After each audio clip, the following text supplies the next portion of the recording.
Ruto, the spokesperson of the government, Bwana Moura, and our lovely governor of Uasin Gishu County. Good morning. Good morning once more. I would like to take this opportunity to thank our First Lady for giving us this opportunity to present. Mama Rachel Ruto, this is Tulo Girls, the top performing school in Nandi County. On 20th of June 2025, we will be celebrating our Father's Day, and you're highly welcome to that celebration. For Bwana Moura and our lovely daddy, our lovely daddy, we really beg you, please, may you attend that celebration. For Bwana Koti, bring your Koti moja to our school. So, for us, we have a point to present to you on this lovely occasion for celebrating our albinism. Thank you. Let us start.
Makofi mazuri tafadhali kwa watoto wetu Tulo Girls. Asanteni sana kwa shairi murwa.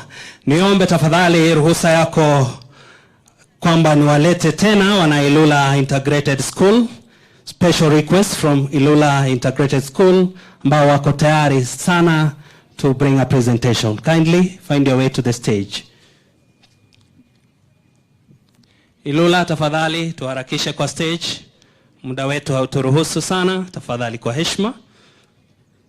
Ilula Integrated School pia ni wanafunzi wetu kutoka kwa kikundi ambacho tumekuja siku ya leo kuwaenzi na kuwaheshimu. Karibuni sana.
them with us. Thank you. Take good care of them. We will.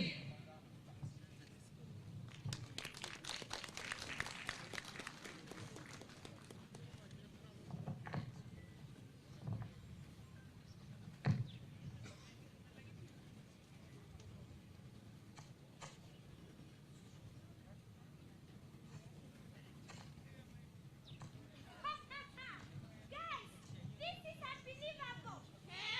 What is unbelievable? We have news today. But that is normal. Yes, I know it's normal. But for these two, no. These dance conditions are very different. Guys, we don't understand. Yes, please explain. Their bodies are all white. What? Yes, white.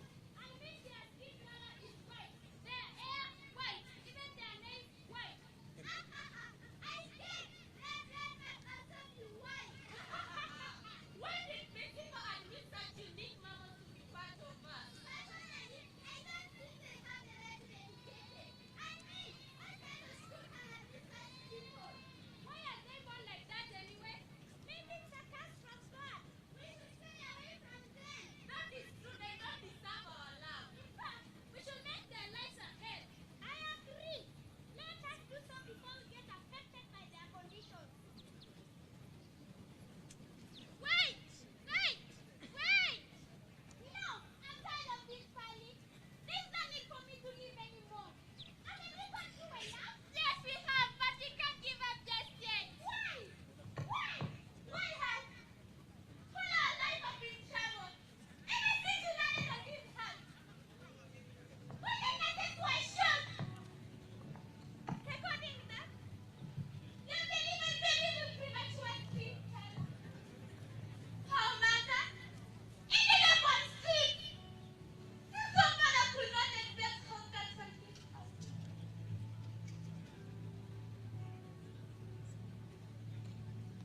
You said you don't recall any of this. How can I forget? After being rejected by that school, you have never done any of in a prison. Yes, it was a prison. A prison because you received contact of treatment made for prisoners. You should have come to have white skin. Imagine being rejected by all schools. That's not enough. We received an extra harsh treatment from the staff members. Where did we go wrong? Dear ones, we didn't expect to be born like this.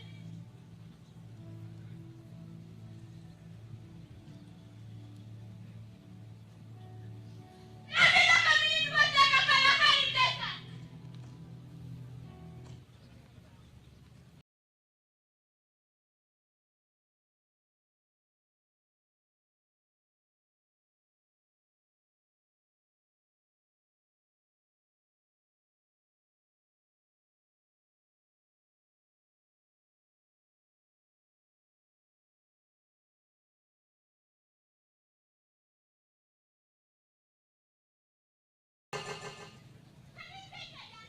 No, you can't. Nothing like this line of guys. What can you allow us? Because you're different from us. Aha! So, that is the reason why we have been denied all the rights that is deserved by the society. It means we are wasting time acquiring selected skills in school. Will they even hire us?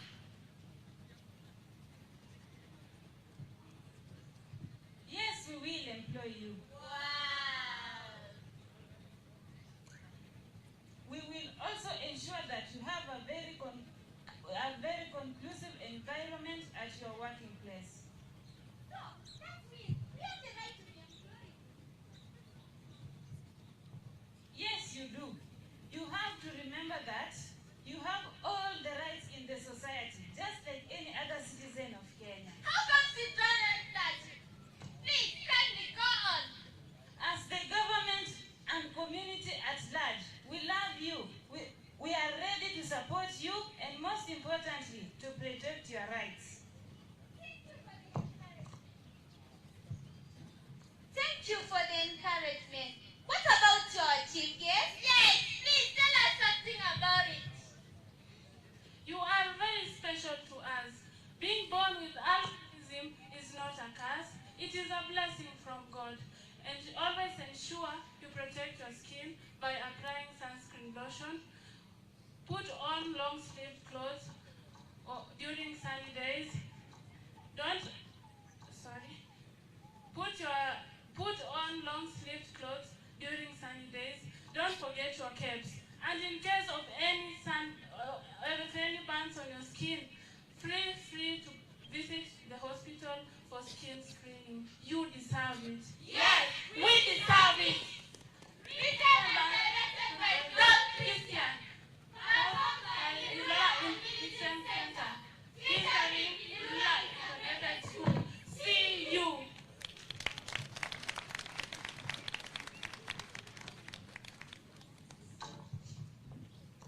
Tuwapigie makofi tena wanapomalizia sasa sehemu ya entertainment ili tuweze kuingia kipindi kingine.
Interest of time, let's appreciate them.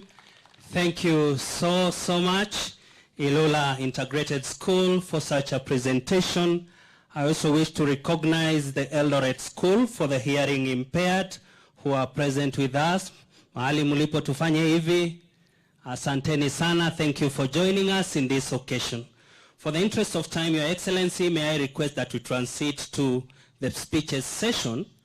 And for this, I want to request Ms. Mary To, the Programs Director, Ilula Albinism Home, to come and make her remarks. Kindly.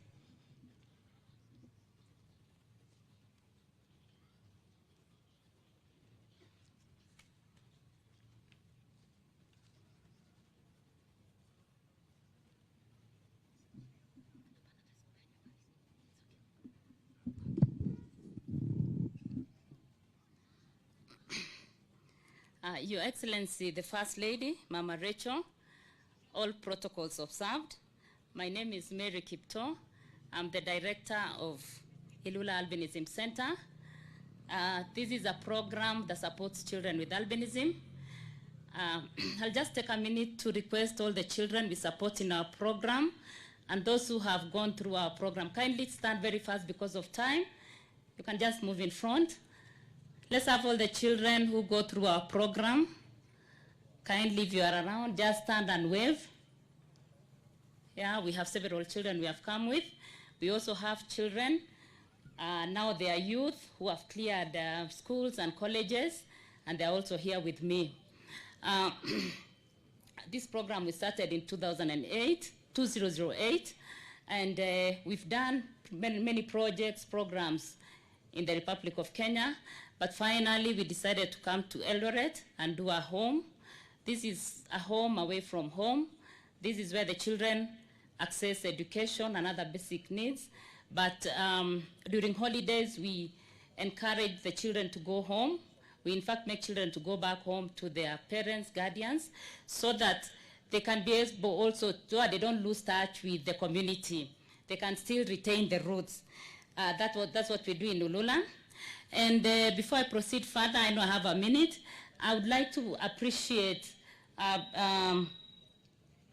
the partners who have really supported us. We have Lions Club of Eldoret through Greg Steedman. Maybe you can just stand and wave. He has been a very good supporter of ours. And whenever we are in need, like today or any other time, because we do not have a van for the children, we always call Greg and tell Greg, please give us something, your vehicle to transport the children. We are very, very grateful, Greg. And also when it comes to food stuff and all the other stuff, Greg has really been supportive. We are very, very grateful. I also want to recognize the presence of North Rift Children Forum through the chairman. I'm vice of that forum. It's a forum that takes care of children in North Rift. We have several associations, and maybe if the members are here, they can stand and wave. I've seen a member from the Rescue Center. Thank you. We have our children are integrated. As much as we stay in one home for comfort and so that you can feel you are protected, you are not alone, we still integrate our children so that they can learn to coexist with the community. So we have Ilula Primary and Ilula High School. Maybe the principals are here. They can just stand and wave so that you can recognize them. We have the principal Ilula Primary. Thank you. You've really taken our children in and integrated them very well. Thank you for that. We have principal Ilula High School. If he's not in, let him feel appreciated. We have Ilula community. We have lived there for the last 18 years. It was not very easy. You can imagine a big community coming in, children with albinism. And this is a community from the Kalenjin land, and you know the concept and misconceptions. But now we have lived very well. We have integrated very well. We are one community, including the church. Thank you very much for that. Whoever is here, we are really appreciative. Maybe I'll touch only briefly on how we came into coming to Eldoret for this awareness, this International Awareness Day. I met Mheshimiwa Mwaura in the beginning of the year at a function we had in Ilula, and I told him, you know, Eldoret now is a city, and we need to celebrate International Albinism Day in our new city. And he was really, he took up the whole suggestion, told me to do a proposal, and the rest is history, and you are here today. Thank you so much, Mheshimiwa, for encouraging us and really making sure that we have come here today. We've always celebrated 13th of June as Kaksu in our own very, very small way. Sometimes we do it in the home, sometimes we do it through a golf tournament, sometimes we do a small procession, but this has been a very, very big thing for us today, and we are very grateful, not only to Mheshimiwa, of course the First Lady for accepting to be the guest, and the county government through the governor for hosting us today. Thank you very much, and all of us who have come here today to support this function. Last but not least, I really want to appreciate the First family. For the last more than 10 years, as being part of North Rift Children Forum, they have always hosted us for Christmas. Every Christmas, please let's give a clap. Our children have enjoyed Christmas like any other child. Ours, including other children in this, who are in children's homes in North Rift, and mainly Uasin Gishu. We have always been hosted by the family, First family, for Christmas, and goodies for Christmas, mbuzies, and even maize in January, we get it for our homes. Thank you very much. Please take our gratitude to His Excellency the President, and Mama Rachel is always there to share with us the cake. Thank you so much on behalf of our children and the rest of the fraternity. I want also to say a very, very special thank you to the First Lady. There's a girl called Agnes. Late last year, sometimes last year, Miss Charlene came to our program abruptly, thanked her for me, and took Agnes and said she was going to be sponsored by the First family. She was taken to Kise. She has done sign language. Thank you very much. She was paid for tuition, accommodation, everything. I only needed her to drop her. That's the work I did. Thank you very much. She's finished, but she needs a special, she still needs to further on sign language. That's what she tells me before she can get employed. We are kindly requesting if she can be taken further so she can finish the 6 or 8 months that are remaining, then she can be able to get employed. Thank you. Thank you very much, First family. Really feel appreciated, and may God really bless all of you. I won't forget Mheshimiwa Mwaura, my friend. We've been in this, tumekuwa kwa hii safari pamoja for a long time, since inception, and we've been friends, and we've really come a long way. And this year, he came to our program, he came to Ilula, and he decided he was going to sponsor 2 children. Wapi Brighton and Mary? Please can you stand just, ndio mheshimiwa wakumbuke uso. Where is Brighton? Kiplimo? Yes, these are the children. Simama hapo. These are the children that are sponsored by Mheshimiwa Mwaura. Thank you, Mheshimiwa. Umerudisha mkono. And these are young children. Una kazi kubwa sana. They have to go to school until they're in colleges. And we are counting on you. Huyu ndio baba yetu. So, thank you very much. Thank you very much. Okay, and I get it too. Thank you so, so much. I have, finally, as I'm finishing, I have girls, 2 students who have finished college. Please stand up very fast. This is our day to be seen. We have girls, Mildred, Karen. They've gone through RVTTI. Yes, you can just stand. Oh, Agnes, I've talked to you about matter. And whoever has finished college and had come here, they have very good papers. They have done colleges. We are kindly asking if they can be considered for employment so they don't stay home. We are very, very grateful. Maybe after this, I'll see Mheshimiwa Mwaura, and then their issue can be taken up. Otherwise, thank you very, very much. And last and not least, sorry, my last and not least, we have other partners who have really supported us. Equity Bank, KCB, Family Bank, Eagles Hardware, Paul's Bakery. Feel appreciated. Feel very, Mayfair Insurance. Feel very, very appreciated, and every one of us who is here. Thank you so, so much, and have a good day. May I request the rest of our speakers to be kindly brief for the interest of time.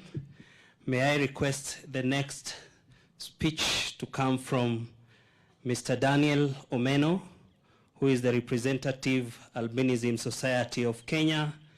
Kindly come and make your remarks, and let's be brief.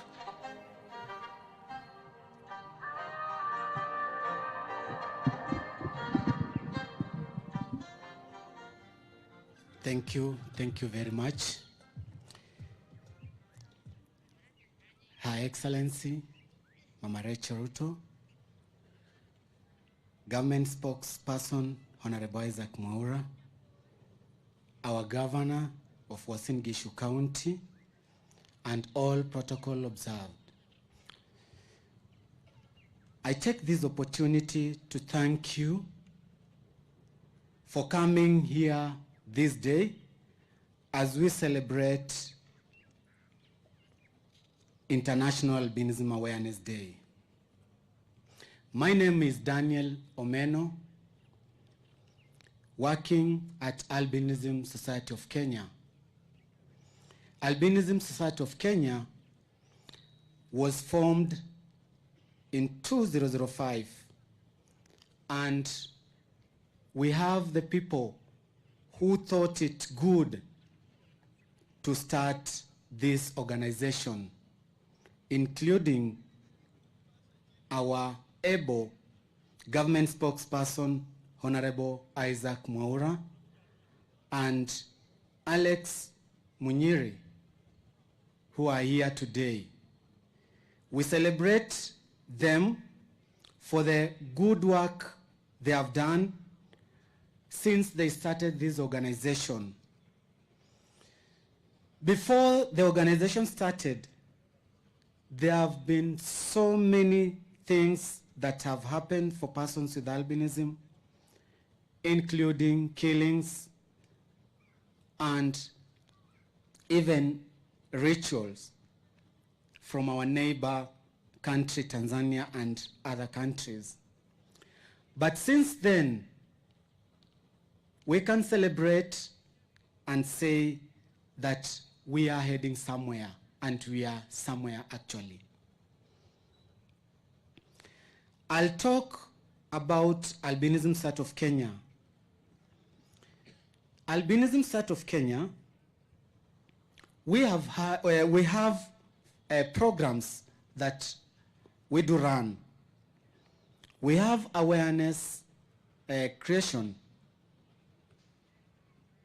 And I can remember before International Albinism Awareness Day was started, we used to celebrate Albinism Day on, it was in May 14th. But when we started International Albinism Awareness Day, that's why we are here today celebrating. We have also a program called Imarisha Masomo, and under this program, we have supported more than 500 persons with albinism.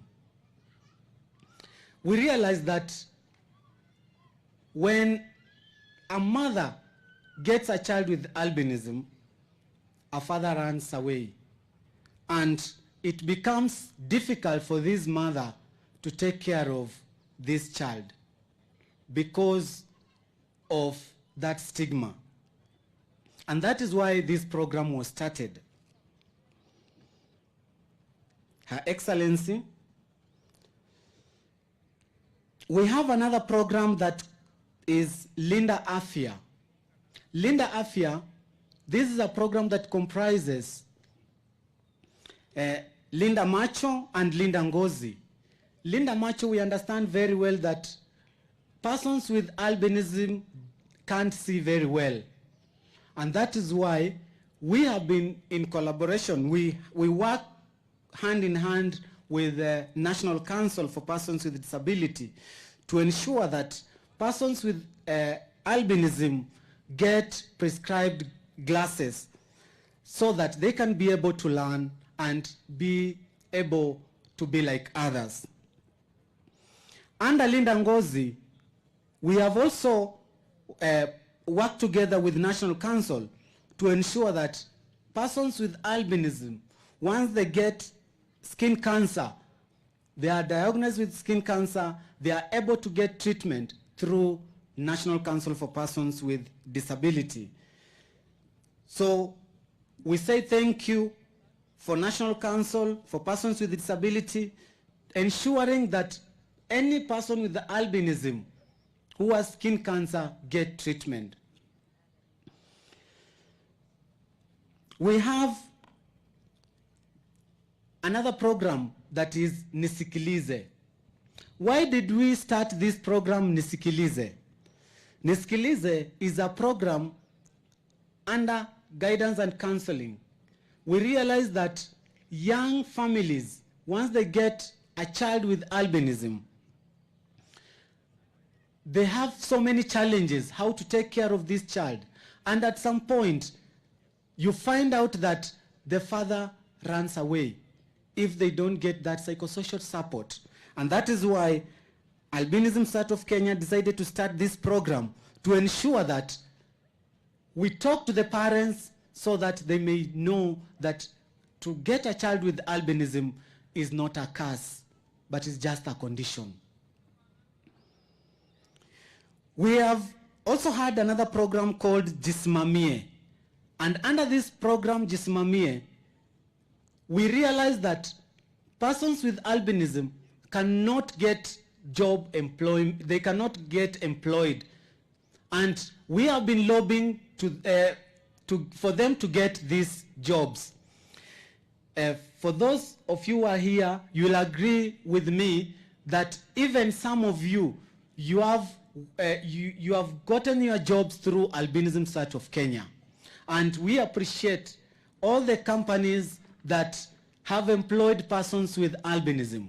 We urge the private sector, public sectors, to also take initiative to ensure that persons, not only persons with albinism, but persons with disabilities get employment.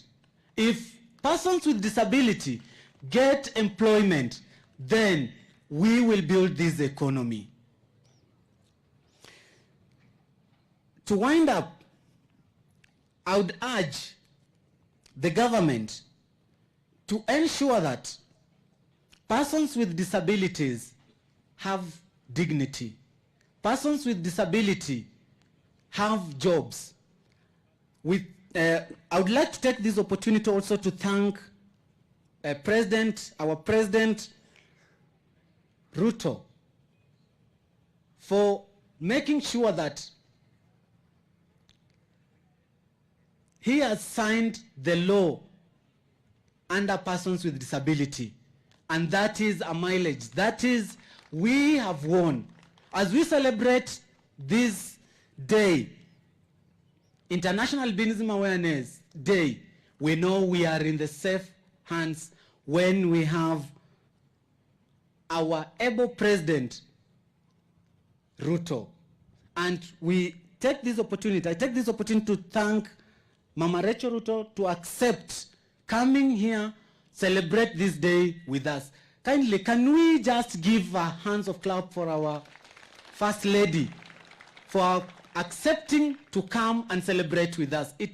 We don't take this for granted, but we take it, we appreciate because she accepted to celebrate. She would have been doing other work, but she said that today, because it is International Albinism Awareness Day, she has to celebrate with us. And for those few remarks, I would also want to take this chance to thank our government spokesperson, where he has taken this organization, because he started and up to now, he wants us as a albinism fraternity to be somewhere, to be self-independent. And that is why I always, when I see him, he's a role model to me. Thank you so much, our government spokesperson, standing with this organization. For those few remarks, may God bless you, may God bless persons with albinism, and may God bless Kenya. Thank you. Amen to that. The next speaker is the head of Albinism Program, National Council for Persons with Disability, Mr. Alex Munyere.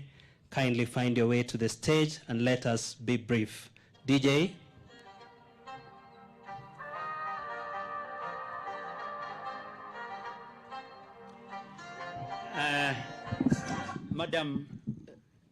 Madam Rachel, Your Excellency, allow me to read my small speech from the shed there, kindly, because I have an issue of seeing sight and albinism. Is mama na baba. So tafadhali, madam, allow me to speak from here. Indeed, today I want to take a ride on the already established protocol. My name is Alex Munyere, and as I speak, we are here a big team from National Council for Persons with Disabilities. I want all of us to, I know we are going to have a request, a photo session with the First Lady, but I want all of us from National Council who are here to kindly come and stand by me so that as I read this, I feel supported. We have a big team. Winnie, Akina Taita Siego, Akina, we are a big team, and please, colleagues, karibuni.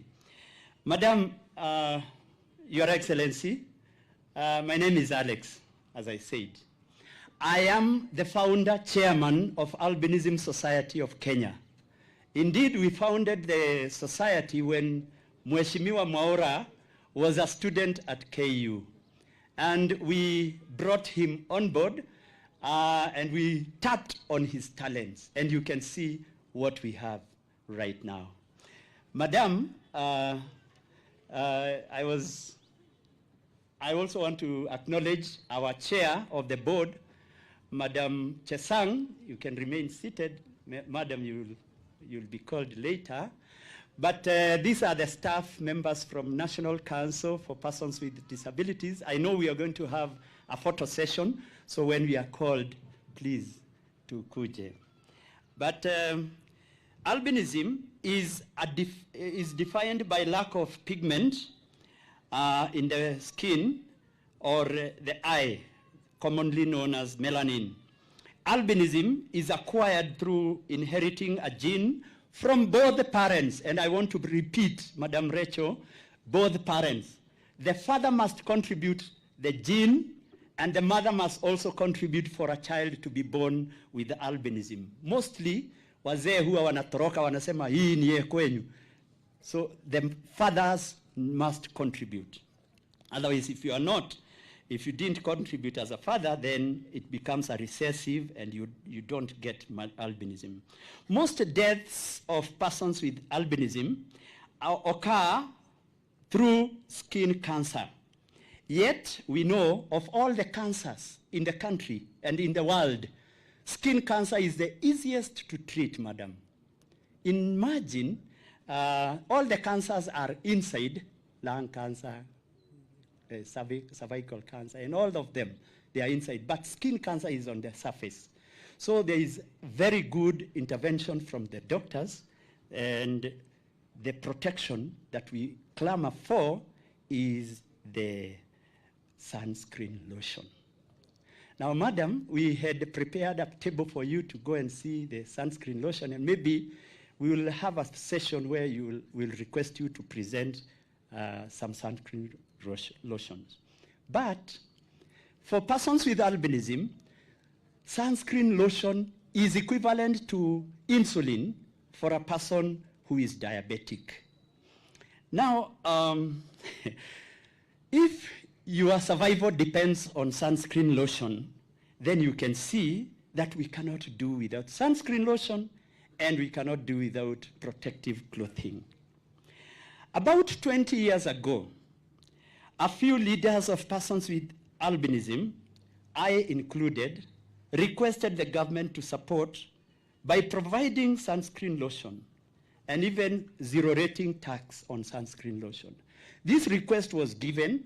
I remember it was during the time Mheshimiwa Oparanya was a governor, that was the minister for planning, and he readily accepted to give 100 million to persons with albinism. This money has been domiciled at National Council for Persons with Disabilities.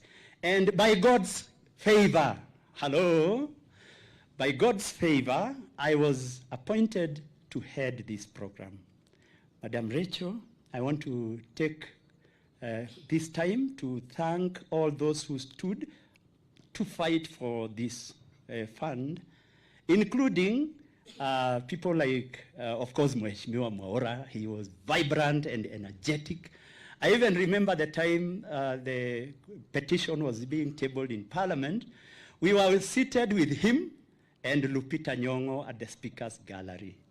And Mheshimiwa Mwaura was favored by God to be appointed minister,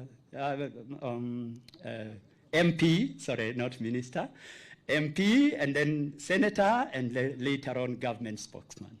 Lupita Nyong'o flew and went to become a star, and yours truly is still a Mephibosheth somewhere, an unsung hero. But I am passionate about this program, and that is why I keep on keeping on. Not regarding that the program has been providing sunscreen to all people with albinism, and this is what gives us, together with this other staff, the impetus to work on this program. We've been working through KEMSA, and currently we have 397 selected government hospitals across the country. The program tries to reach to the rural areas, and this is the major challenge because access to sunscreen lotion from home to hospital is becoming a challenge, and somebody would rather not pay a boda 100 shillings to go to hospital. They would rather they buy some unga for their supper. And this brings to the cases of skin cancer, as Daniel Omeno said, that we receive for support from this program. They are dire in need. We normally receive people on stage 4, stage 3 of cancer, and it becomes very challenging to pay for their hospital bills. But, Madam, Your Excellency, we want to send you to His Excellency, the President. He has been passionate about the SHA. Mheshimiwa Mwaura was giving it another name. Yes, hiyo. Sasa the SHA, sisi tunaijua SHA huku kwa ground, mambo ni different. SHA has come in handy to support our clients. And in fact, we are now requesting Madam Elizabeth with her board to allow us to only be paying the premium for SHA for our members, those who cannot pay. And from there now, if the government takes over everything, the rest now we can have a reason to celebrate. But, Madam, Your Excellency, I have one small calculations and mathematics to make, and I would want you to work with me. A person with albinism is recommended to have a bottle of sunscreen, at least one bottle per month, all right? Now, one bottle costs, at the right now, costs 2,700 shillings. Now, if you can multiply this by 12 months, of course. So this gives us 32,000 shillings at the basic need for this person, 32,000. Currently, we know from the 2019 census, we were mapped as having 9,000, the persons with albinism, according to the census, 9,729. Now, if you multiply that 9,729 by 32,000, that is the need of each person, it brings to around 300 and something million. Now, currently, we have mapped 3,800 persons with albinism who are in our database and whom we are providing sunscreen lotion. Now, if we multiply that, it becomes around 123 million, yet we get only 100 million until this financial year. But Madam, sadly, and I want to request kindly to send you. Najua mkubwa hatumwi, lakini naomba tuna Madam nikutume leo. Nenda mwambie rais ya kwamba tunashukuru sana kwamba tumeweza kusapotiwa kwa hii mafuta sunscreen lotion. However, yesterday as I listened to the budget, the money was cut to 90 million. And I know it is doable. It is doable. We can have the 100 plus, because the need is actually 150. If we were to include other things in the program, like the eyeglasses, protective clothing, education support, and economic empowerment. Now you heard Daniel Omeno saying that they do awareness. We've been supporting not only Albinism Society of Kenya, and Madam Mary tutaonana nyuma ya tent for not mentioning that KAKSU, your organization, was one of the beneficiaries of this program of the National Council for Persons with Disabilities. We have supported KAKSU, we have supported the Albinism Empowerment Network in Kakamega and Bungoma. We've been supporting Black Albinism and many other organizations for persons with albinism in the country, courtesy of National Council for Persons with Disabilities. Now, persons with albinism, they continue to live in fear due to the ritual killings.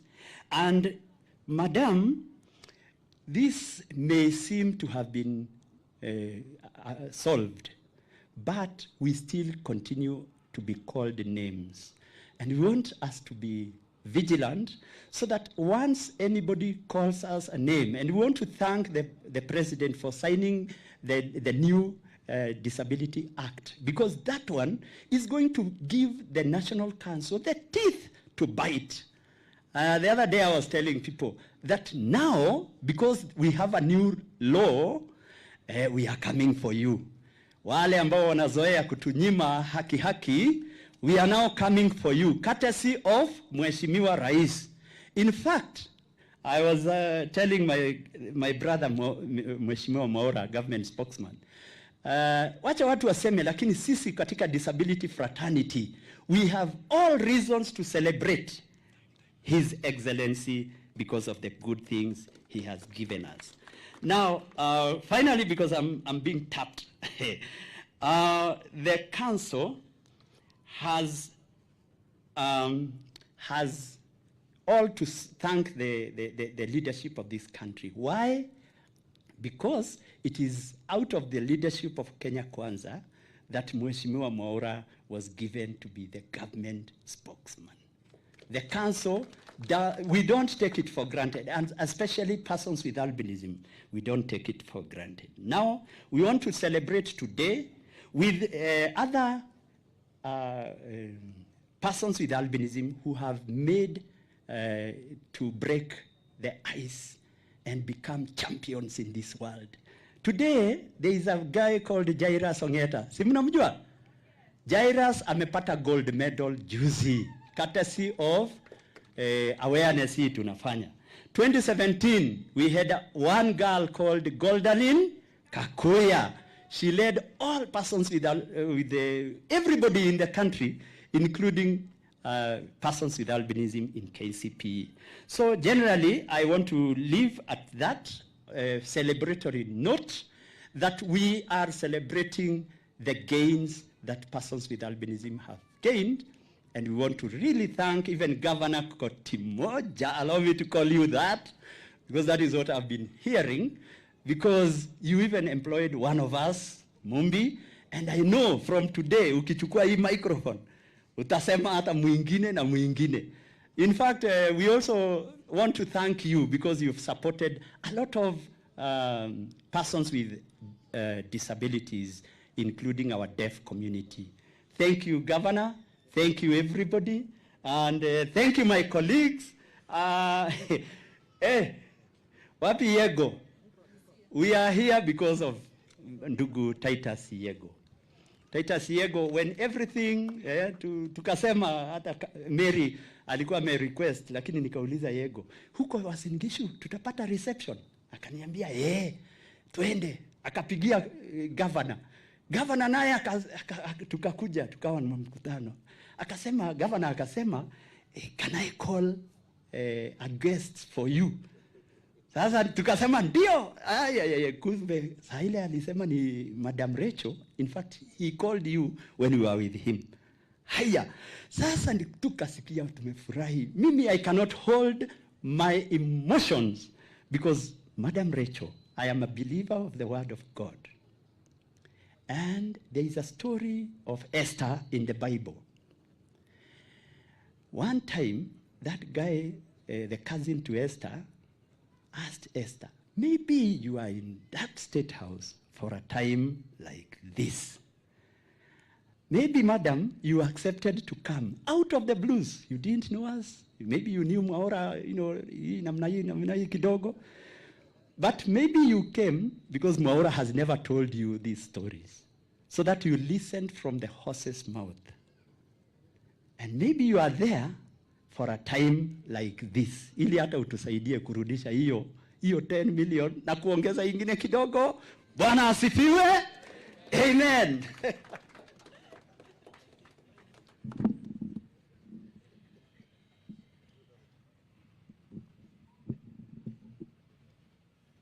Tutambandika jina mpya, mtetezi wa wanyonge. Tumpigie makofi mazuri. Asante. On behalf of our County Commissioner, Your Excellency, allow me to invite the DCC, Mr. Kosendalo, from Tarbo Sub-County, to come and give a brief remarks. Kindly let's be very brief for the interest of time.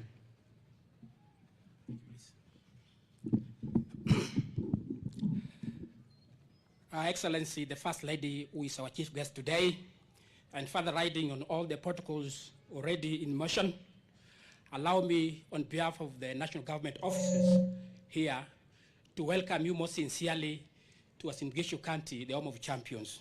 Kwa heshima yako, mgeni wetu wa heshima, naomba wale maafisa ambao wako hapo mbele, wale wako na uniform wasimame tu na wakusalimie. Please be upstanding. Thank you. Thank you. Father, Excellency, the First Lady, and our chief guest, your presence here is a great motivation to all of us. Kuja kwako hapa inasaidia sisi kama wafanyikazi wote wa serikali kuu kuhakikisha ya kwamba tumejitolea kuhakikisha kwamba policy zote, programs zote za serikali tunayatekeleza kwa manufaa ya watu wetu wa Uasin Gishu hapa. In collaboration with other stakeholders, Excellency, we commit to promote a barrier-free society to all persons living with disabilities, and particularly albinism. We thus promise to provide enhanced and unfettered access to all government services, not only to the albinism fraternity, but to all persons with disabilities, in line with the government policy of inclusivity, irrespective of any social, economic, or political trappings to our citizens. With those few remarks, Excellency, the First Lady, feel most welcome, and going forward, we'll carry the torch that you're going to lead here today to ensure that we deliver on the agenda for today.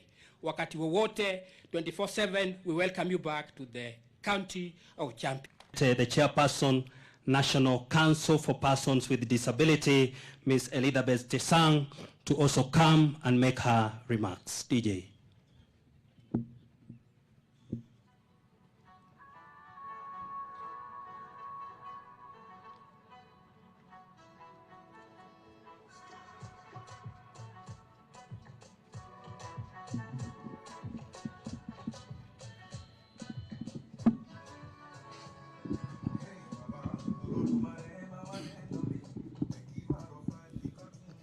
Asante sana.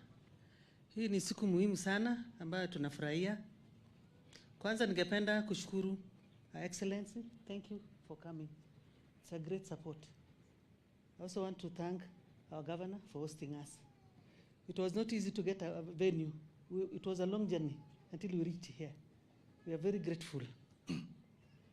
Pili pia ningependa kushukuru serikali yetu ambayo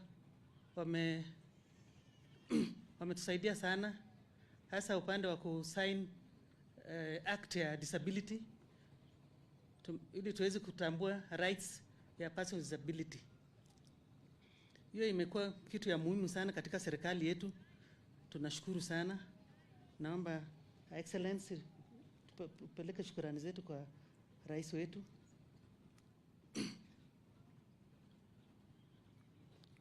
Pia ningependa kusema ya kwamba Albinism Day ni muhimu sana. Tunajua ya kwamba tuko na aina nyingi ya disability. Mimi kama mama ya hao wote,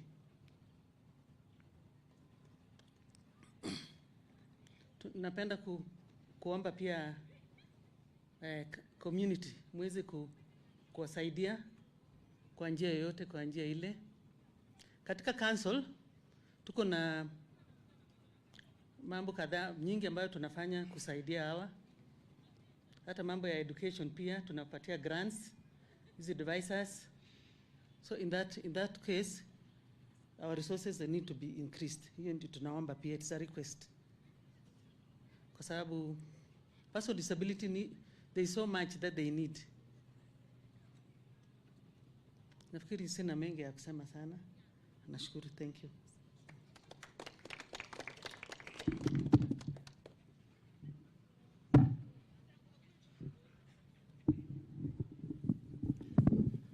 Tunashukuru sana kwa hiyo nafasi ya maongeo. Your Excellency, tuna viongozi wengi wakiwemo pia MCAs na viongozi wengi kutoka jimbo hili la Uasin Gishu, lakini kabla waweze kutambuliwa na gavana wetu, tunaye mnenaji wa serikali, the government spokesperson, Honorable Daktari Isaac Mwaura, ambaye yuko pamoja nasi. Nichukue nafasi hii nimkaribishe, na kisha akimaliza atamwalika gavana ambaye atatambua viongozi wengine, na kisha aweze kualika rasmi mgeni wetu rasmi kwa sehemu ya mazungumzo. Karibu sana Mheshimiwa Daktari Isaac Mwaura.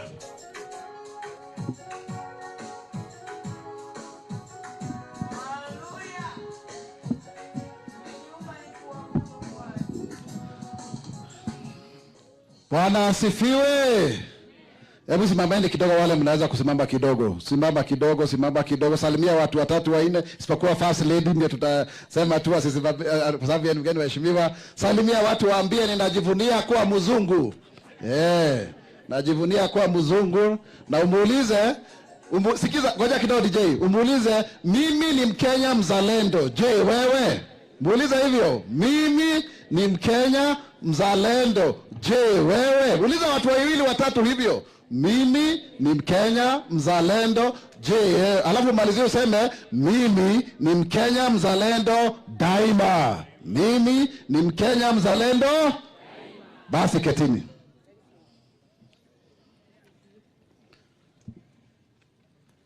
Our First Lady, Her Excellency Mama Rachel Ruto, my friend and prayer partner. Tumpigie makofi.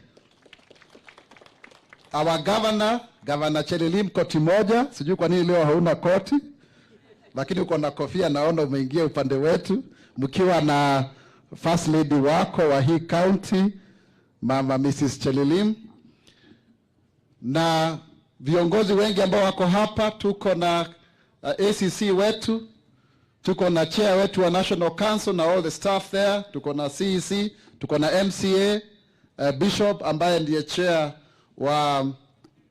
wa hii committee ya social protection, viongozi wa watu walemavu wakiongozwa na chairperson wa hapa Bwana Mulwa. Sijui uko wapi, inua mkono tumpigie makofi chairperson wetu ambaye yuko hapa. Thank you very much, he is on a wheelchair. Nashukuru sana kuja hapa. Watu wenye albinism, habari zenu? Muko salama? Are you happy to be here?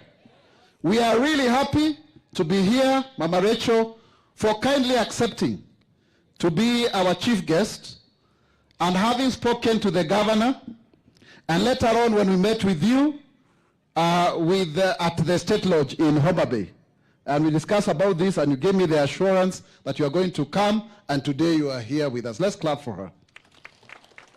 And you have a very able team, led by Larry Johnson, Mary Muinde, all of them that have worked with us very well to ensure that this day is a success. And we believe that you are coming. Tumepona. Ama namna gani? Tumepona vizuri. I'm sure after this we'll go see maybe the screening that is happening here and all the partners that are here. I really want to say that the President, His Excellency President William Ruto, has been very supportive in the cause of disability and also in albinism. Because in the year 2016, I made a call to him on 20th of October. He was coming from Machakos during the Mashujaa Day celebrations. And we had invited him, and he confirmed, and he was our first guest as Deputy President for the Mr. and Miss Albinism Kenya, the first ever to be held in the country. And also, we were actually organizing that event in his office when he was the Deputy President, together with now PS for Foreign Affairs, Korisi Ngoei, and others. He's been very instrumental, very, very instrumental, even for me when I was vying to be Member of Parliament for Ruiru.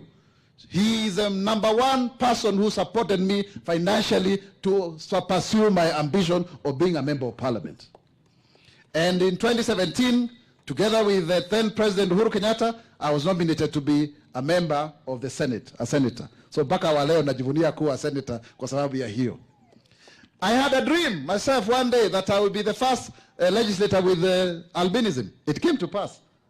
And I'm happy that it has also been able to inspire others who are working with us at the Albinism Society of Kenya with my brother Alex, who Alex namwambianga mimi na yeye ni Paul na Timotheo, kwa sababu yeye ni mkubwa wangu. Huyu Alex sio mdogo. Allow me to say this because people think that we can't live for long. Alex is now 61 years old. So watu ni wa sio kusema tunakufa hapa ovyo ovyo. We are there. We are preserving our lives. What is our theme today? Demanding our rights, protecting our skins, demanding naona Bukorada. Once again, protecting our, wewe unasema protecting our sins, hutaenda mbinguni wewe bana. Haya, twende pamoja. Demanding our rights, protecting our skins, preserving. It's very important to preserve our lives because skin cancer is the #1 killer of persons with albinism. And I'm very happy that Mama Rachel, in 2017, when Godalin Kakuya became #1 in the KCPA exams, the person I called, because she told me, Godalin, that she would want to meet the president, the person I called was His Excellency, the then Deputy President, our President, William Ruto. And for sure, I called him on a Thursday. Friday, saa 5, akanipigia simu, akatupeleka State House, tukakutana na President Uhuru Kenyatta. So you can see he's been part and parcel of us. And that is why you see, for the first time, globally, sijai kuona mwingine, msemaji wa serikali ni mtu ambaye ako na albinism, na ndio mimi huyu hapa. Ama namna gani? Sio ni vizuri? Because you see, we've come from stigma and discrimination. Remember what we saw here, your skit here, Ilula Albinism. Thank you very much, Mary Kipto, for the good work that you are doing in supporting many children and even adults with albinism here. Tupigie Mary makofi kwa sababu ya hiyo, sababu amekuwa mama hapa kwa hii ground ya Uasin Gishu and beyond, na tumetembea safari na yeye. So you can imagine that now, from stigma and discrimination, when I joined my first political party, ODM, watu walikuwa wananisalimia mkono hivi, unaona mtu amejipanguza akifikiri albinism is contagious. Yeah, it used to be very bad. But by the time I left that party, watu walikuwa sema lazima Mwaura aongee kwa sababu anaona kuko na hiki kitu hapo. We face a lot of barriers. Personally, when I was born, my father alisema kwa hakuzaliwi mtoto ambaye anafanana kama nguruwe, na akachomoka hivi. And that is still a challenge today. Because on Wednesday, we had a build-up activity at KNH, Alex, you remember? And we thank KNH for organizing for this, Dr. Wanyika, and the acting CEO, Dr. Sigilai, and even the CEO who was our dermatologist, Kamuri, who I think is on finishing his term, if I'm not wrong. We found a mother from Ngong, ambaye akona watoto 7, na wa 7 akona albinism. Katoto kazuri sana, msichana mdogo, lakini baba pia alitoroka, In fact, she gave us a very sad story that walikuwa wanaorganize na house help wapeleke huyo mtoto Tanzania akauawe. So that tells us, my dear brothers and sisters, that we have not yet won the war. We've not yet won the war. We may have won some few battles. We may be included now in society, but we still need to keep on fighting. And Mama Rachel Ruto, I want to thank you, because under your program, the stitching program, ulijaribu kutu include. Yeah? Wamama ambao wako na watoto wako na albinism, wana stitch, alafu wanalipwa kulingana na ile kazi wamefanya. Na walipata pesa wengi sana. Tupige makofi kwa sababu ya hapo. Na umeenda uko hapa, unakumbuka you are the one leading that program. Because they were able to do so, it was a support mechanism for mothers or children with albinism, because most of them are single mothers. Sindio? In fact, unasemanga we are our mother's children. Kwa ile ama uongo, wamama hoe. Sindio nyinyi mnakuwa mkitulea? Na ndio leo hii tuko na Mama Rachel Ruto kwa sababu she is our mother of this country. Yeye ndiye mama wa taifa. Kwa sababu anapokuja anawaona pia mnasikia mko pamoja. Siko vizuri kabisa hapo. And also to say, for those fathers or children with albinism who are here, we celebrate you. Because you have decided not to betray your own kith and kin, your own genes, na mkasimama na sisi. Tupigie hao wazee ambao ni wachache ambao wako hapa.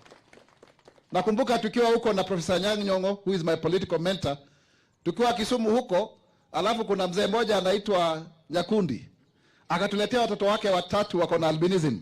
Alafu akaanza kutuambia hawa watoto na walea vizuri, lakini hawakuli mayai, hawakuli sijui nini. Kamwambia hapana, hizo ni itikadi za kitambo. Tunakula kila kitu. Leta tuone, tutararua hapa utashangaa. Saa hii his son anaitwa Walter Akama anafanya kazi na Coca-Cola. You know? So we know that when we are given an opportunity we can serve. I really want to thank the county government of Uasin Gishu, maana pia mumeemploy watu zaidi ya 30 au 40 ambao wako na disability, na pia governor koti moja umetueleza na tumeona there is actually a contractor anafanya mambo ya usafishaji, 16 people who are deaf who are cleaning your office and the headquarters of the county and beyond. Hiyo ni mshahara mzuri sana. Najua Abdi uko hapa. Abdi is the leader of the deaf, na hiyo ni kazi ambayo hata wewe mwenyewe unafanya huko Nairobi. So we really thank God for you for that. But also Mumbi huyu Mumbi ako na albinism, anafanya kazi hapa katika hii center ya Huruma. Na huyu Mumbi, umeona vile anaimba vizuri huyu msichana mrembo huyu.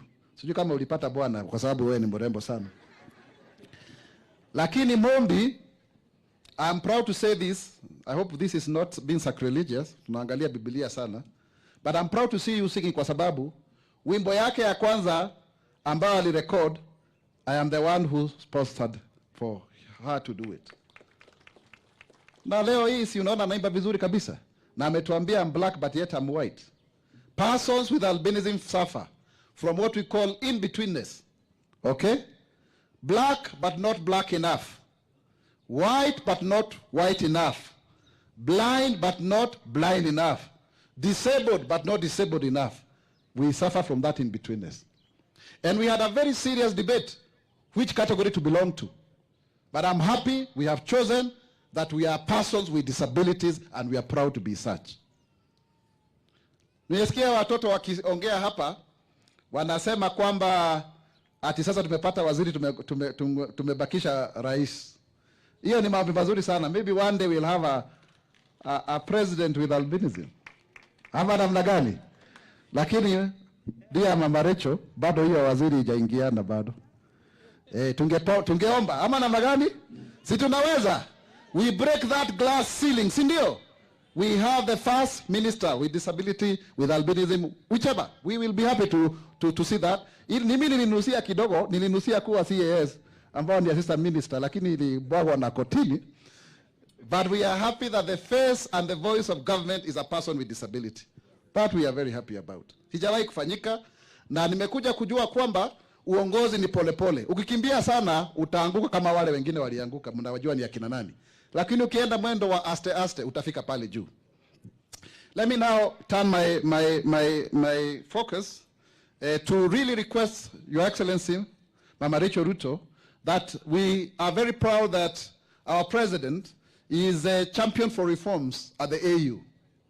We led a delegation because Kenya has actually been cited as a country, the best practice in the inclusion of people with albinism.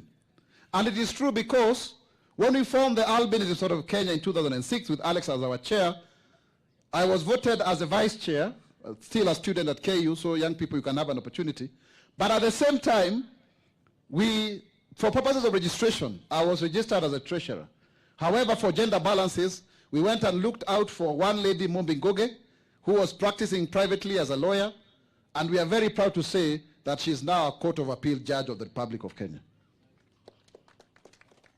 At the same time, recently, when the president appointed commissioners, we are proud that we have Michael Mbithuka, who was my vice chair at the ASK, Albinism of Kenya. Now he's a commissioner at the National Gender and Equality Commission, Mike Mbithuka. To hiyo ni appointment ya President William Ruto. Tupige makofi kwa sababu ya hiyo. Also, we are very proud to see many people with albinism who are working in different sectors of our economy. We recently had people employed in KRA, and also we have an ACC with albinism, Ken Asembo. Sijui ako wapi hapa. Kwa hivyo Kose Ndalo, uko na mwenzako hapa. Sijui kama amekuja Alex. Ako State House, eh? Ile mkutano imeitwa ya okay. So unaona sasa hata huko tuko na mzungu wetu State House wakisema yes sir, kuna mwenzetu hapo. So this is really an indication of the fact that if you are here and you are a person with albinism, I know Mary, you presented some of the people that we can look out for jobs for. We are proud because also Mama Rachel, at the Public Service Commission, we have one of our own, the former CEO, the immediate former CEO of the National Council for Persons with Disabilities, Harus Hassan, who then we can work together to ensure that we attain the 5% for persons with disabilities, which of course will include persons with albinism. Hii serikali imefanya mambo mengi sana, and there is this 1,000 days for persons with, for the government. At the AU, we are requesting, because the president is a head, the champion, tulipigania na kuwa na kiti inaitwa AU Special Envoy for the rights of persons with albinism, but it has never been fulfilled. So we are praying that through his leadership and Ambassador, I forget his name now, and who is helping that work, the one who was in New York, we get that appointment, because Kenya is actually a leader in issues of albinism, so that the AU Special Envoy can actually be appointed, so that then they can be able to work on our AU action plan, so that the whole of Africa can stop this challenge of killing us. We have lost over 600 people with albinism in Africa. 600 over the years. And so we need to stop that by having an AU Special Envoy. We have the UN independent expert, a lady from Zambia. Previously we had Ike Iro from Nigeria. Kenya is really the leader in this regard. Now, back home here, we can see, like SHA now, we created a small fund within the fund to take care of skin cancer treatment. But I'm very happy now because Taifa Care, ama ukipenda SHA, sasa inalipia skin cancer treatment ya watu wenye albinism. Makofi hapo. You don't know how it has been difficult to host people with albinism who have very serious wounds, zinanuka, zimejaa, madamu, huyu omeno, na mwambie ende ukae na wao kwa sababu hakuna mahali wa kuadmitiwa, ama huyu rafiki yangu, pia wangu Maina na wengineo. But now with SHA, with Taifa Care, tumekuwa na very good MOU na KNH, wanakuja wanachukuliwa kwa ward ya oncology, alafu wanakuwa treated. However, we don't want people to reach that level, because prevention is better than the cure. So, Mama Rachel, tungependa kusema asanti, kwa sababu it has not been easy for our president to stand up and to make sure that SHA is working. SHA is now working. We've been able to give over 43 billion shillings. Over 9 million Kenyans have been able to be served, and we are paying on time. Tupige makofi kwa sababu ya hiyo. As little as 300 shillings, and I'm happy now, ile pesa tulikuwa tunatumia kulipa bill, I think the last bill ilikuwa 800,000 kwa KNH, Alex, but now itatumiwa kulipa hiyo 300 kwa sisi sote. Ukipatiwa tu umelipiwa hiyo SHA, Taifa Care, ukienda hospitali unatritiwa skin cancer. So it will really help us going forward. We are also happy because when the president is celebrating 1,000 days, there are so many thousand things that he has been able to do. The cost of living has been very high. The cost of commodities have come down.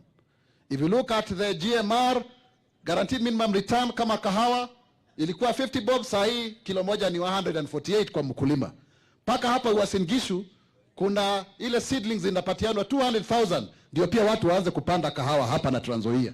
Kwa sababu kahawa, Mheshimiwa Ruto ameweza kuibadilisha. Makofi kwa hiyo. Ukikuja kama ni mambo ya miwa, per metric ton, tumeweza kutoa shilingi 4,500 mpaka shilingi 5,500 per metric ton.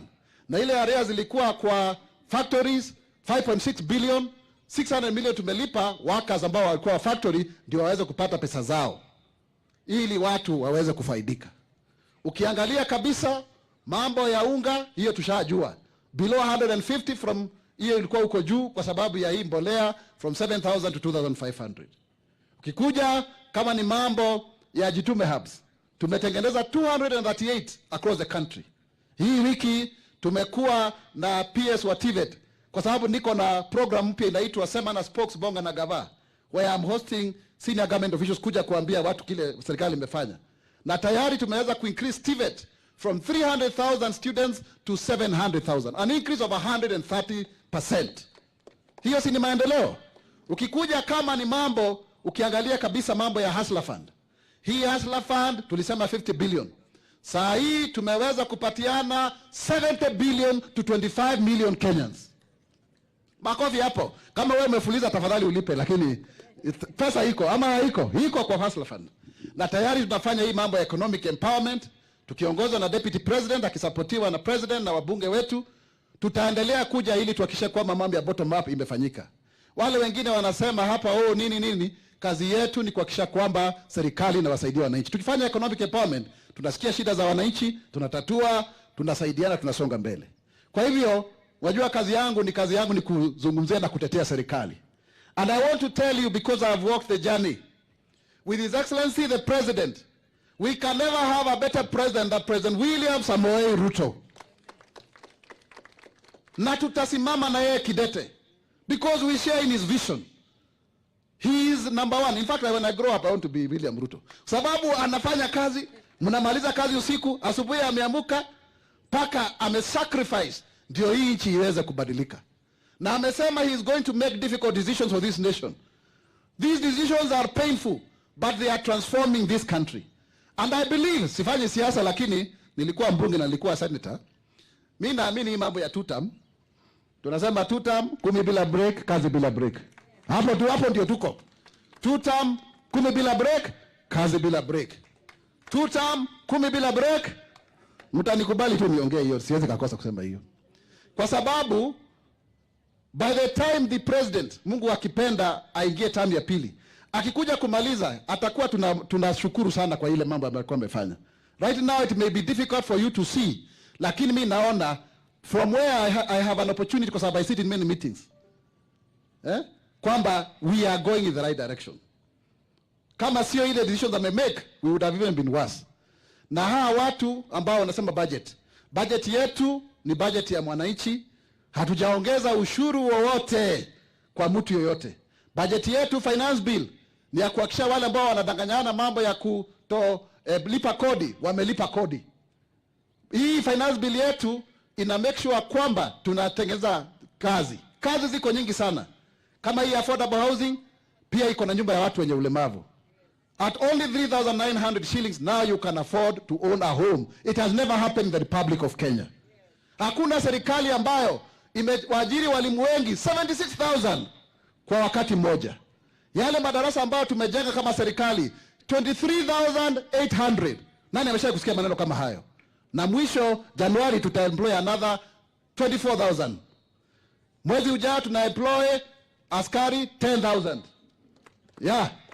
Na pia tumeemploy watu prisons the other day 2,000. Kama ni barabara zetu tumesecuritize ile RMLF, na najua koti imesaidia kina gavana koti moja. Sasa mtapata kitu kidogo hapo 10 billion yetu. Tupigie makofi so that hata yategeze barabara hapa. Lakini because we have securitized the 175 billion, tutaweza kuongeza kilomita za barabara Kama iko hapa Eldoret, Mheshimiwa Rais ameweza kusaidia, tuko na 2 roads zinajengwa including the Eldoret bypass ya kuondoa jam hapa kwetu hapa. Kama ni watu wa huko Mount Kenya region, ile barabara ya Keno Marwa 84 km amepatiana idhini ianze kujengwa kwa sababu ilikuwa imesimama.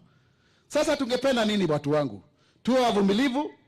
Mambo hii ya Albert Ojwang ni vizuri niongee. Tunatoa rambirambi zetu kwa jamaa, ndugu na marafiki. Na tayari tunasema pole kwa yale ambayo yalitendeka kama serikali. Lakini tuombe pia, wakati bunge inaendelea kupeleleza, kwa sababu wameanza vikao vyao juzi na jana, nafikiri mmeona, tusiingize siasa. Kuna watu ambao wanaingiza hapo kuleta vurumai na maandamano, kuharibu nchi. Wacha watu waende pale kufanya upelelezi na IPOA. IPOA is independent, but let us not politicize this matter to settle political scores. It is wrong. Hakuna mtu angependa mtoto wake kuuawa, lakini tufanye upelelezi ufanyike.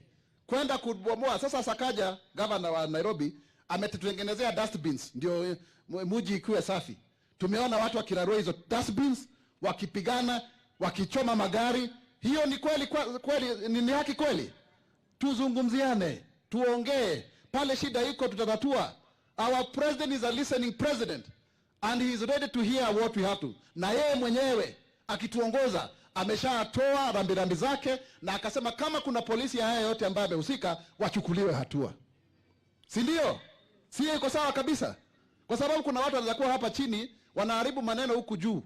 Wao ndio wako huku chini, mtu mfungwa akishikwa for whatever reason, wakienda cell wanamfanyia masihara na kadhalika.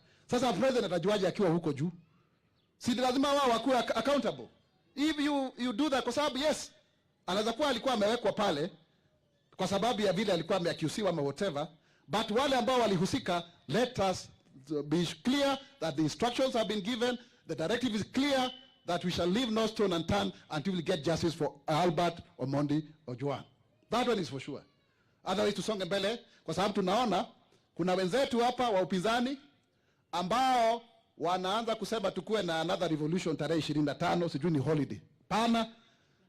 This is a working day. June 25 is a working day. Ni siku ya kawaida. We don't want to have another or recreate another Gen Z moment. Kama ni mambo ya finance bill, kamati inazunguka kila mahali ikipatia maoni. Tusikizane huko, give maoni mbadala, tusikizane, tusonge mbele tukiongozwa na waziri wetu John Mbadi, alafu tusonge mbele kama nchi. Kwa haya mengi na machache, unajua Waswahili wanasema ana maneno mengi kama chiriku aliyekunywa maji ya chooni. Na kwa sababu mimi sio chiriku wala sijawanywa maji ya chooni, asanteni sana na Mungu awabariki.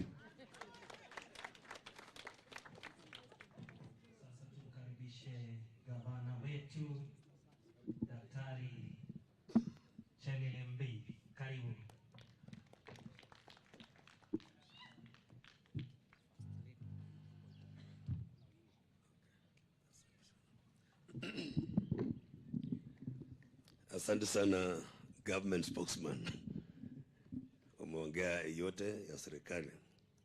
Kwanza ningependa kutambua Excellency Mama Rachel, mama wa taifa hili, the government spokesman Dr. Isaac Mwaura, the ministry officials who are here, National Council for Persons with Disabilities Executive Director, who is also here, Mama County, Mrs. Chalilim, huyu ni mama ya county, tuko na mama ya Kenya, ya 47 counties, na mama ya county moja, wako hapa, our honorable MCS, kutoka county assembly, tuko nao hapa, county government employees, kutoka kwa CECs, CEOs, the directors, wale wanafanya kazi kwa hii idara ya health, naona hapa National Council for Persons with Disabilities Chairperson Elizabeth Chesang, madam wetu hapa,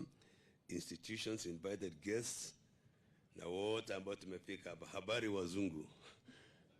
Leo sinisuka wazungu. Sasa sisi ni wazungu. Mumbi ameimba vizuri, amesema yeye ni mweusi lakini ni Yeye ni mweupe lakini ndani ni Mwafrika. Kwa hivyo nataka niseme karibuni sana. Mbele ya mimi kusema machache, waja nitambue viongozi wetu hapa, waheshimiwa MCS, kwa heshima ya Mama Rachel. Tafadhali MCS tusimame, tuko wataongea lakini watasimama.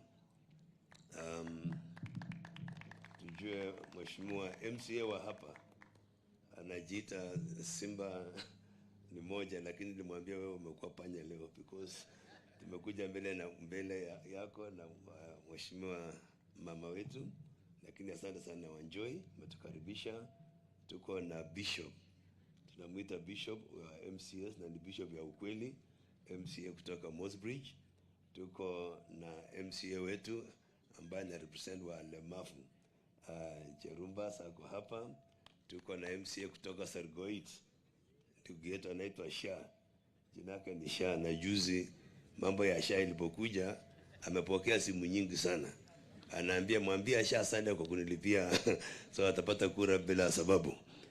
Alafu tuko na mheshimiwa Kering, yeye ndiye anaongoza culture. Tuko na mheshimiwa pale dada yetu Chesh from Nandi County, karibu sana. Alafu tuko na deputy speaker yetu hapa Sara Malel, asante sana. Tuko your excellency na my classmate primary school, wamekaa kwa desk moja na bwana yake, sikujua walikuwa wanafanya mpango mwingine saa ile tunasoma, kumbe walikuwa wanafanya maneno alafu pia tuko na mawaziri, mko hapa mawaziri kutoka kwa county government. Ni vizuri kuonyesha watu kwa machache sana. Today is a special and memorable day as we gather here to commemorate International Albinism Awareness Day, right here in our beloved county, the County of Champions, a city that has always stood for the strength, resilience, and unity. I welcome you all to this great county, the County of Champions, the County of Opportunities, where everybody matters, including PLWA. Kuna people living with disabilities, sasa wani living with albinism. Na leo nimefundishwa na daktari mwenyewe, government spokesman, we don't say albino, wanasema albinism. So that one I have learned. We thank the ministry through the National Council for Persons with Disabilities for choosing our county, Kenya's 5th city, as the host of this year's national event. This honor reaffirms our shared commitment to inclusivity, dignity, and equality for all. I also take this opportunity to appreciate the presence of Your Excellency Mama Rachel Ruto, our country's First Lady, for creating this event. Your Excellency, your presence speaks volumes. It signals to the entire nation that albinism is not a side conversation, it is a national agenda. And when they approached me, the team, then I thought in my mind that the only person who has empathy and understands these things, if we were to honor these people, is to go to the top, and for the top fellow who happens to be Mama Rachel Ruto. And when I called you, I'm so happy you picked my call. Sometimes you call and you are very busy, but this time you picked it. At that time, I wanted to show these people that I'm also connected up there. And then you picked the call, and I didn't tell them who I just talked to you, and you accepted. You said, do a letter, blah, blah. And then when I told them that is the Pama wa Taifa, huyo, mwinjilisti huyo, ameenda wapi? Huyo. Alifurahi sana na wakapiga makofi na tukashukuru. Thank you, Mama Rachel, for honoring our invite, and thank you for visiting us again. This year's theme, demanding our rights, protecting our skin, preserve our lives, is both powerful and timely. It reminds us that inclusion is not a favor, it is a right. Protection is not a charity, it is an obligation. And equal opportunity is not negotiable, it is constitutional. Persons with albinism deserve to be heard. They deserve to be empowered, they deserve support and encouragement to pursue their dreams free from fear, shame, or stigma. And that one I witnessed when I heard our brother talking, the chair, and then the country spokesperson, the government spokesperson. You have spoken so eloquently. You have articulated issues, and one will not understand that albinism could be having some other extra talent. So don't look down upon yourselves. Believe that you are also a very, very important person that God has created to serve this nation. We must work to build a society where stigma has no place and discrimination is not tolerated. A society where every child with albinism can attend school without ridicule, and where every adult can live and thrive without limitation. It is undeserved and heartbreaking for any parent to feel forced to hide their child due to ignorance or fear. It is unacceptable for society to look down on or exclude persons with albinism. This must end, and I'm proud that today this critical conversation is being championed from the very top, with our First Lady standing with us. Long time ago, I was a KANU member, and all young people had left the Mzee Moise. I was the only boy around there being sent for errands. One time he told me of a story, and I think that was albinism, that in Tugen land, many years ago, some family, an albino was born in some family, some lady, not albino, a person with albinism, and they didn't know what to do with this. They had never heard of it. They had never seen somebody like this. So the lady was called Chemuge. So the child was called Chemuge. So they said, okay, what do we do? Because they don't want the family members to know, they don't want the community to know. So wakaweka chakol hiyo ya nesek. Nesek is another term for chakol. And then wakapaka mtoto na kuficha. But then walikuwa wanaogopa sana isinyeshe, isikutane na maji. But one time Chemuge, having grown, forgot that I was being hidden. Akatoka nje na mvua ndio hiyo ikakuwa white. So the word kigiwin Chemuge kwa maunga. Let me come again. Kigiwin Chemuge maunga. So what we are saying is, if you have Chemuge in your home, please let Chemuge come out so that we can appreciate and embrace and allow Chemuge also to exploit her life or his life. National and county government, Your Excellency, must rise to the occasion. We must go beyond and make room at the table for persons with albinism, not out of pity, but because they bring brilliance, insight, and perspective that society needs.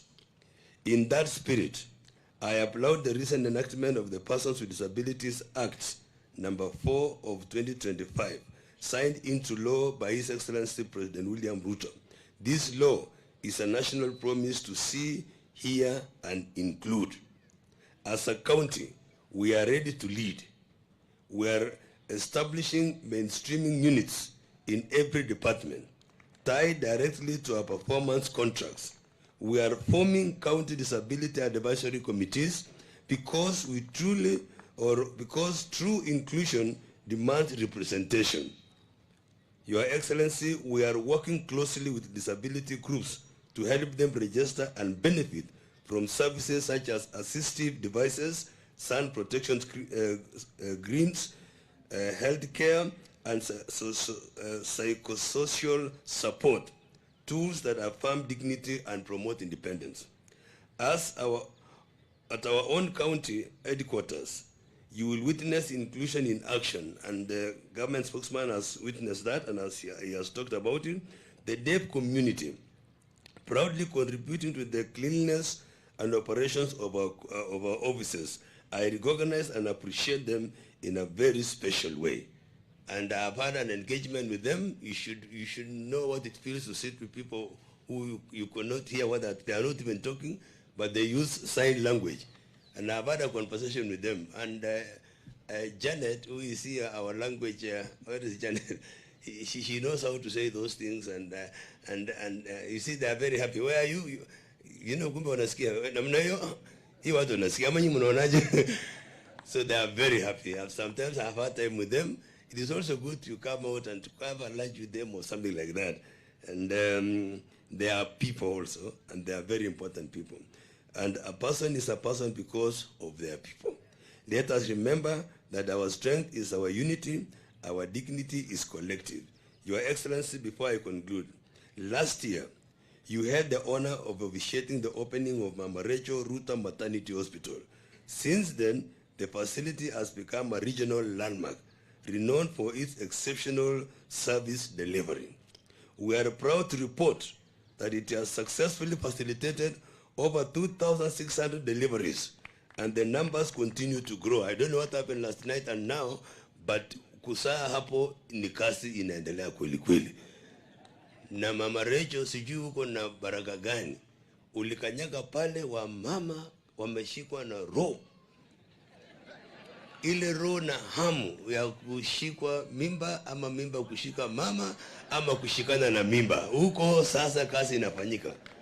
Na tunataka kukushukuru sasa. Sasa tuko na challenge. Hiyo facility imekuwa ndogo. Now you can attest, and you know when the services are good, people come from all over. Even MTRH, wanatuma watu yao hapa. Kutoka other hospitals, other counties, Nandi, Bungoma hapa, Kakamega, all the way to Trans Nzoia, wamekuja hapa. Kwa hivyo Mama Rachel, tunakuomba tena, sio kwamba usitembee, kwa sababu ukikuja tena watasaa zaidi, lakini ningependa utusaidie tuongeleshe president to expand your facility, because it has become a regional landmark. Kwa hivyo nakuomba tu kwa heshima. With increased number of mothers, the facility requires expansion.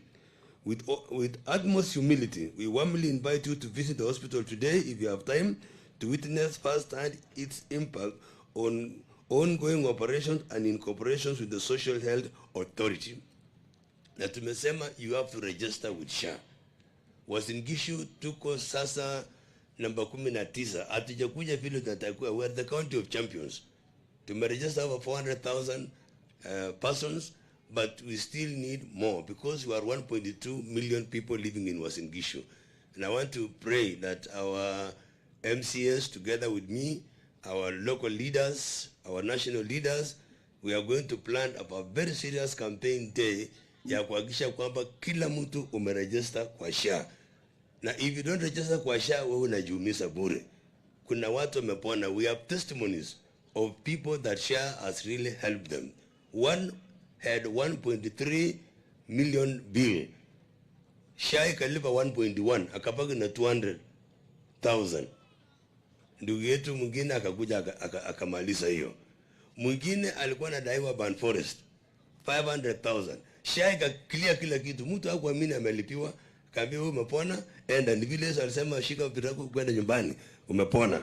So nataka niseme that with utmost humility, we would wish that this SHA business continue. And our brother government spokesman, hiyo sauti yako inasaidia sana. Next time tukifanya launching ya registration, tafadhali nitakuita ukuje uongee kabisa kwa sauti. Hiyo sauti ya mwinjilisti. Hiyo sauti yako hiyo ni safi sana. And in conclusion, ladies and gentlemen, as we mark this day with open hearts and clear vision, let us recommit ourselves to speak boldly, act decisively, and live inclusively. Asanteni sana, Mungu awabariki. Ningeomba sisi wote tukue upstanding. Sisi wote kusimama na tutakaribisha Excellency Madam Rachel Ruto, Mama County.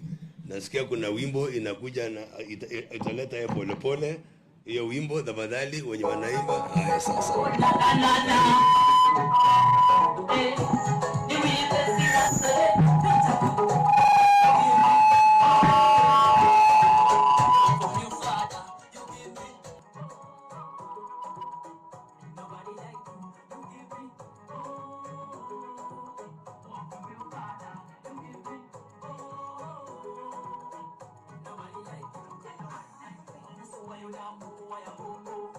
Umefanya mambo mingi dogo, wale Wayahudi walikosa tundu.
Asanteni sana, tunaweza kuketi. Asanteni sana, tuwapigie makofi. Jonathan B., Governor of Uasin Gishu County, Honorable Isaac Mwaura, the government spokesperson, Elizabeth Chesang, Chairperson, National Council for Persons with Disabilities, our beloved persons living with albinism and persons living with disabilities, distinguished guests and partners, ladies and gentlemen, good afternoon. Good afternoon. Tusalimiane, Bwana Yesu asifiwe. Amina. In the words of Audrey Lorde, it is not our differences that divide us. It is our inability to recognize, accept, and celebrate those differences.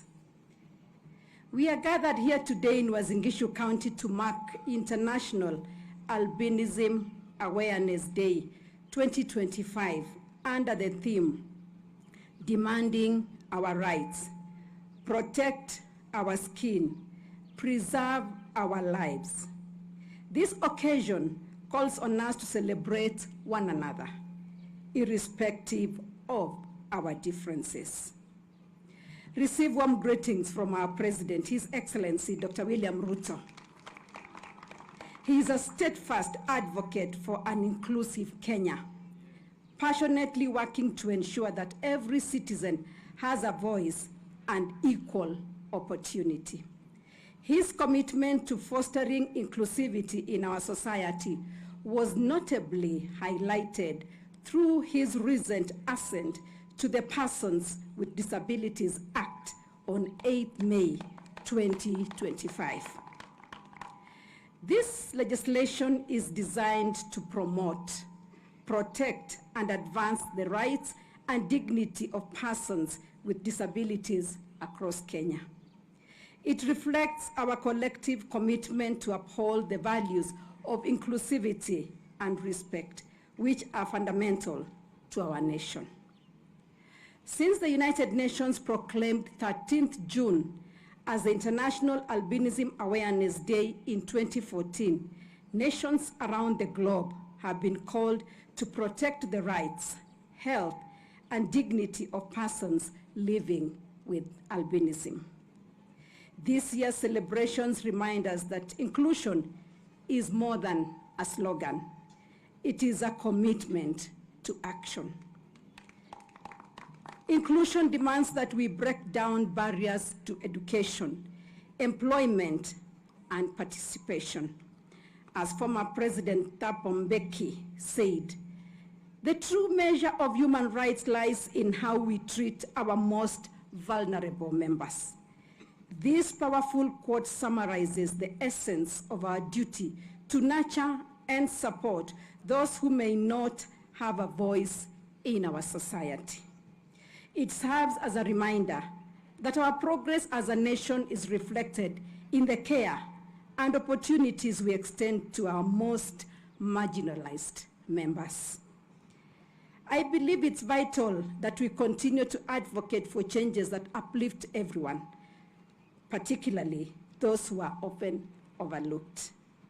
Whether it's through policy changes, community initiatives, or simply raising awareness, each of us has a role to play in fostering an inclusive environment.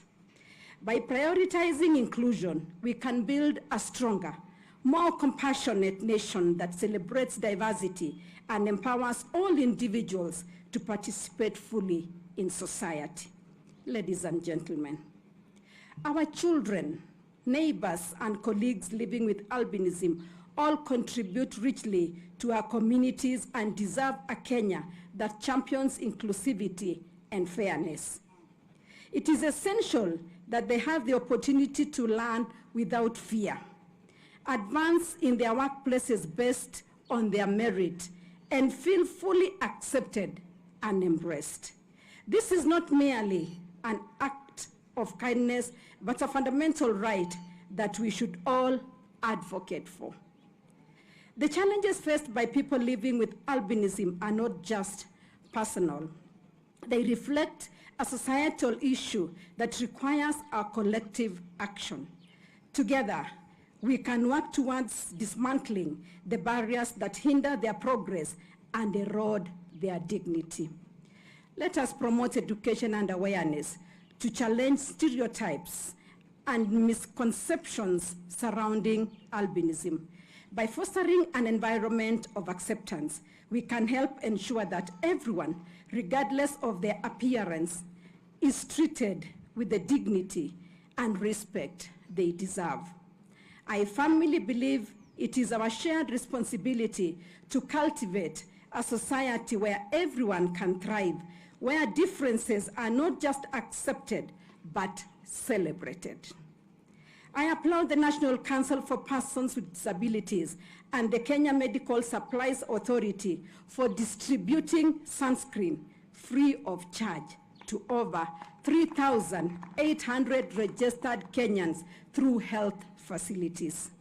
Ladies and gentlemen, this morning, or rather this afternoon, I'm delighted to share with you two truly inspiring stories of remarkable individuals from Kenya who have not only confronted the challenges associated with albinism, but have also emerged as influential and celebrated members of our society. Their journeys are a testament to the resilience, determination, and indomitable spirit that reside within us all, serving as a powerful reminder of the potential we each possess to effect positive change even in the face of adversity. Honorable Isaac Mwaura, who is here with us today, overcame childhood challenges to become a prominent voice in Kenyan politics. His remarkable achievements cannot be overstated, particularly his pivotal role in co-founding the Albinism Society of Kenya back in 2006. This initiative has raised vital awareness regarding the challenges faced by individuals with albinism and has become instrumental in combating the discrimination they encounter. His dedication to empowering those living with albinism has undoubtedly transformed lives, paving the way for greater acceptance and understanding. Ebu tumpigie makofi. Mheshimiwa Mwaura. We are proud of you, Mheshimiwa. In his capacity as the Kenyan government spokesperson, Honorable Mwaura advocates for social justice and the rights of individuals with disabilities. He stands as a beacon of hope and a model of leadership, demonstrating the importance of inclusion and advocacy in our society. And we have seen how Honorable Mwaura has spoken so passionately about what he has done together with our brother Alex. The journey of Justice Grace Mumbi Ngugi is not just remarkable. It's a beacon of hope and resilience. Growing up in the rural settings of Kenya, she faced daunting challenges and predictions regarding her health due to her albinism. However, she resolutely refused to let these fears determine her destiny. What stands out about Justice Ngugi is her commitment and relentless determination to succeed. She not only excelled academically, but also pushed through barriers that many might have found insurmountable. Her journey led her to the position of High Court judge, a role that is both significant and powerful. She also co-founded the Albinism Foundation of East Africa.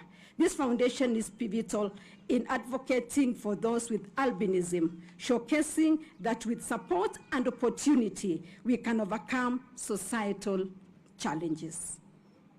Justice Ngugi's life is a profound reminder that albinism should never be viewed as a limitation to one's potential. Rather, it highlights the need for society to provide a nurturing environment that fosters growth and celebrates diversity. Let us not forget to take the time to celebrate the remarkable contributions of persons with albinism in our society.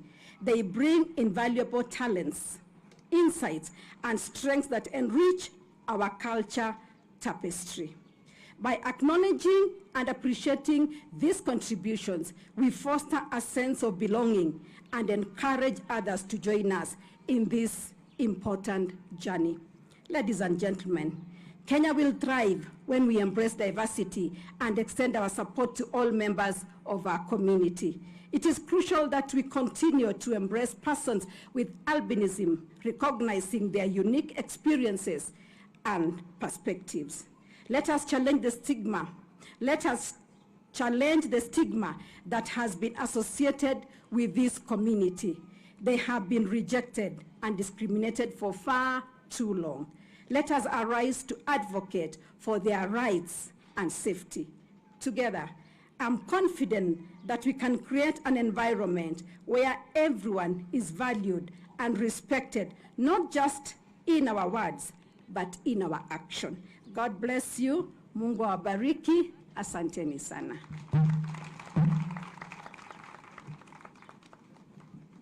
Kwa ruhusa yako mama wa taifa, tumefika mwisho wa ratiba siku ya leo.